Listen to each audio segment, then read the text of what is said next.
Hi! Sa may mga Maribank account dyan, may bago na silang feature. Ang pinakaaantay nating lahat, ang Mari Credit Card. At take note, iba ito sa Maribank Credit na ino-offer nila noon at kalaunan ay pinalitan na nila ng pangalan na ginawa itong Mari Loan para hindi na nakakalito sa ating mga clients. Nung binuksan ko ang dashboard ng Maribank app ko, may lumabas na eligible na akong mag-apply sa Mari Credit Card. Siyempre, in-apply ko agad. Nag-fill out lang ako ng ilang details at after just a few minutes, approve na agad.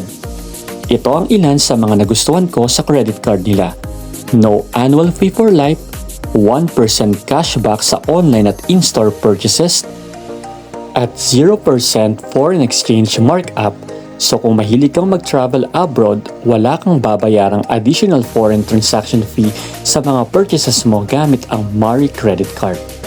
Isa pa sa maganda rito, isang card lang ang gagamitin mo.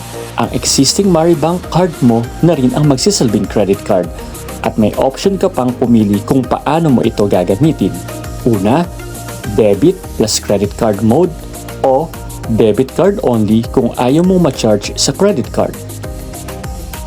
Tara at subukan natin ngayon na gamitin ang Maribank Credit Card.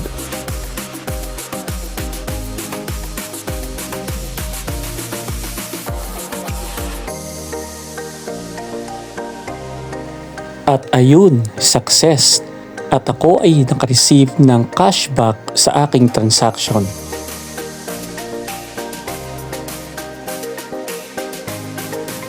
Kaya ano pa ang inaantay nyo? Mag-apply na rin sa Mari Credit Card.